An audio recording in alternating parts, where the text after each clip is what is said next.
Hai semuanya, Assalamualaikum. Kembali lagi di video reaction saya kali ini guys. Oke, mudah-mudahan semuanya sehat selalu. Nah, kali ini saya mau tengok video pembahasan tentang ini ya, 10 bahasa paling berkuasa di dunia. Jadi bahasa apa saja nih yang boleh dikatakan paling banyak dituturkan lah gitu ya di dunia. Oke, so jangan lama-lama lagi, mari sama-sama tengok video ini. Let's go. 10 bahasa paling berkuasa di dunia. Bahasa adalah sistem yang dipakai sebagai alat komunikasi di kalangan manusia.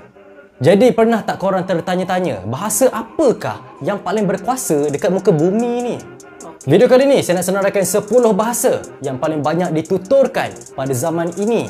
Yang pertama sudah semestinya bahasa Inggeris dengan 1.13 bilion penutur.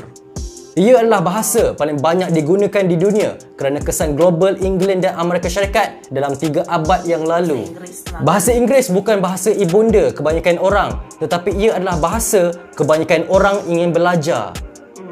Dengan bahasa Inggeris, tidak ada negara atau budaya yang tidak boleh diakses dalam dunia globalisasi ini. Bahasa Inggeris adalah bahasa lingua franca pada abad ke-21. Bahasa kedua yang paling berkuasa adalah bahasa Cina Mandarin dengan 1.12 bilion penutur. Bahasa Cina Mandarin ialah bahasa yang paling ramai penutur asli. Dalam beberapa tahun kebelakangan ini, bilangan orang yang berminat untuk mempelajari bahasa Mandarin sebagai bahasa kedua atau ketiga telah meningkat. Ini berikutan kepentingan China untuk pembangunan ekonomi syarikat-syarikat dunia, baik sebagai negara penjana bahan mentah ataupun sebagai pembangun teknologi. Bahasa ketiga yang paling berkuasa di dunia adalah Hindi dengan 615 juta penutur. Ini adalah bahasa lain yang hampir dituturkan sepenuhnya oleh penutur asli. Tetapi sesuatu yang serupa dengan China mula berlaku. Orang ramai ingin menjalankan perniagaan dengan India dan bercakap dalam bahasa itu telah menjadi pilihan yang penting.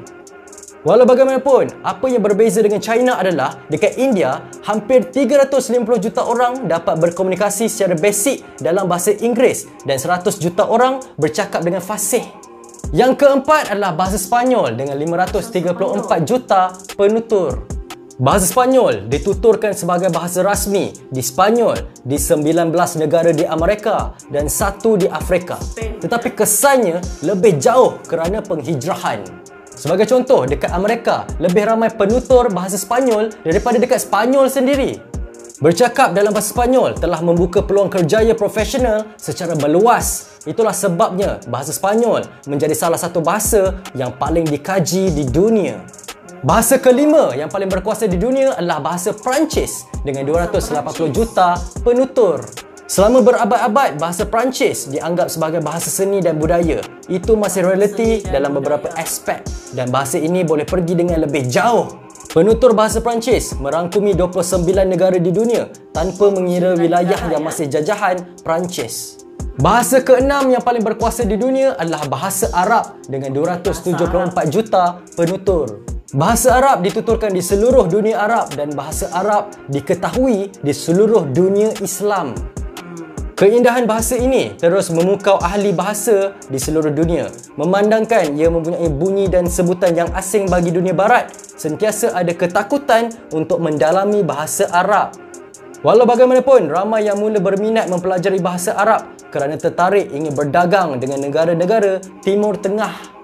Yang ketujuh adalah Bengali dengan 265 juta penutur.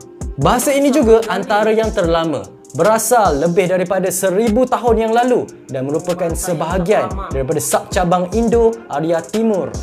Hari ini, ia dituturkan di 2 tempat di Bangladesh dan West Bengal. Bahasa ke-8 yang paling berkuasa di dunia adalah Rusia dengan 258 juta penutur. Rusia adalah negara yang paling terbesar di dunia, jadi orang yang bertutur bahasa ni pun ramailah juga. Ia adalah campuran yang terhasil antara beberapa bahasa Slavik dan Yunani klasik. Dari situ muncul abjad Cyrillic yang pelik yang menurut pengamalnya, bahasa Rusia adalah bahasa yang paling mudah dipelajari, nyaring dan menarik. Yang kesembilan, bahasa yang paling berkuasa di dunia adalah bahasa Portugis dengan 234 juta penutur.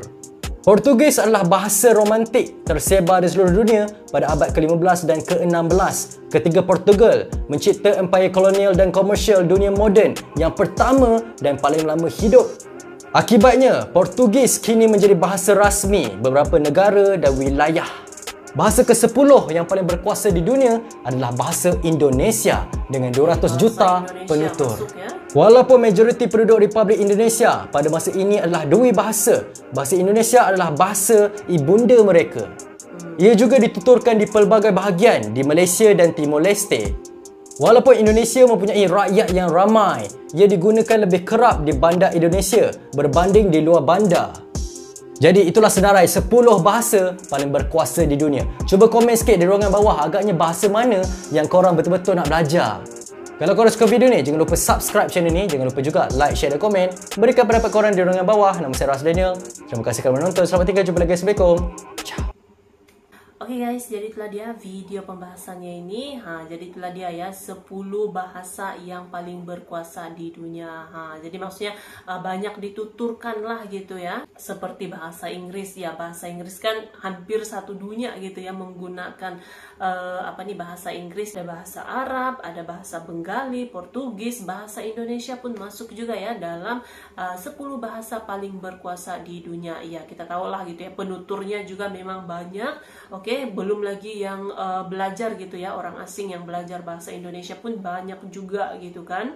Nah, kalau kamu mau belajar bahasa mana ini? Sebenarnya belajar bahasa ini bagus tau, oke? Banyak kelebihannya juga gitu. Belajar bahasa ini best tau. Saya pun belajar bahasa juga sekarang, tapi belajar secara informal sajalah gitu ya. Tapi best lah gitu. So, terima kasih banyak sebab kamu sudah menonton video ini. Jangan lupa macam biasa untuk support channel saya dengan subscribe, like video ini, dan jangan lupa untuk komen juga, oke? Terima kasih banyak dan kita jumpa lagi di video seterusnya. Assalamualaikum.